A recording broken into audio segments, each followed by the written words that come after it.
This is Euclid Book 1, proposition number 37, and I can tell you right now, this thing is a bear to draw. I cannot tell you by how much. First of all, you're going to start with a simple triangle, A, B, C. And that's about the simplest thing in this whole proof, okay? Now, you're also going to end up drawing a triangle called DBC. Now, ABC and DBC are going to be drawn on the same base. This will be the base of both the triangles. And eventually we're going to show you, we're going to actually connect A to D together, and then we're going to say that AD is parallel to BC, so these two triangles are connected to a parallel line to BC. And that is all given to you. What Euclid wants you to do is to prove that the area inside DBC is equal to the area inside ABC. Now, I will grant you right now that this is kind of a crude drawing. You're going to start saying, well, this doesn't look exactly right, whatever. That's true. I have substandard equipment, that's why. But I assure you, if you drew this with proper equipment, things would look exactly right, and this would actually work. Alright, so, forgive the inaccuracies, we're going to do as best as we can. First of all, how in the heck do you draw the line EADF? That's a good question. You're going to go back to proposition number 23. Euclid Book 1, proposition number 23. And what you're going to do is you're going to duplicate this line here, way up here, and then you're going to duplicate this line here, way down here.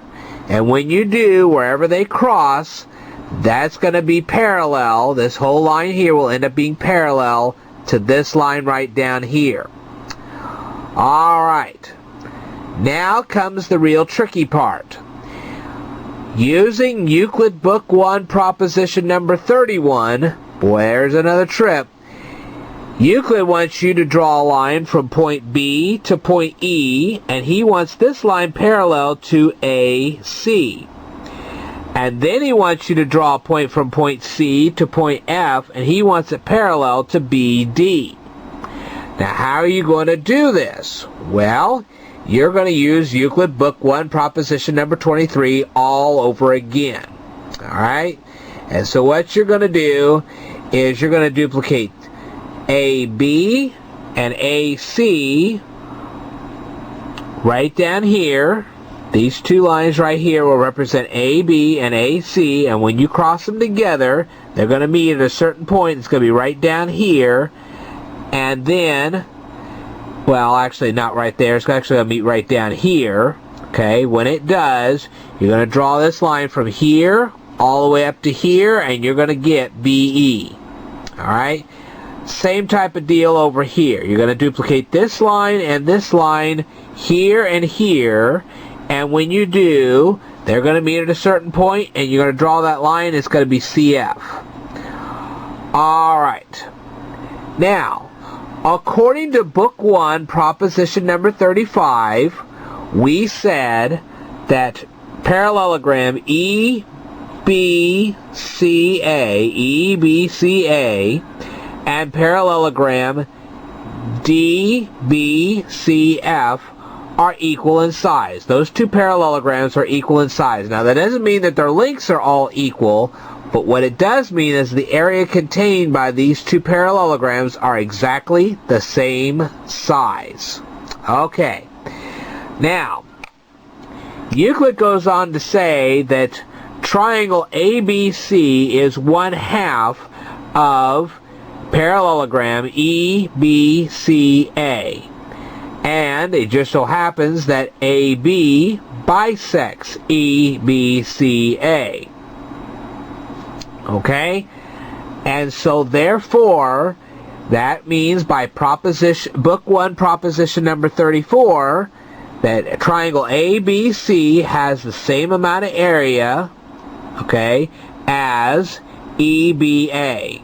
So EBA and ABC have the same amount of area. ABC is 1/2 of EBCA. Okay? Same likewise deal, using again proposition number 134. This is book 1, proposition number 34. We can now say that triangle DBC is 1/2 of the area of parallelogram DBCF. Okay? So DBC is 1/2 the area, DCF is the other half of the area. Now, if you subtract equals from equals, which we in this case we'd be subtracting EBA from EBCA, and we would subtract DCF from DBCF, then whatever's left, these two right here, would have exactly the same area. And that's what Euclid was trying to prove. And he got it done. Alright, I will tell you more in a future video, so stay tuned.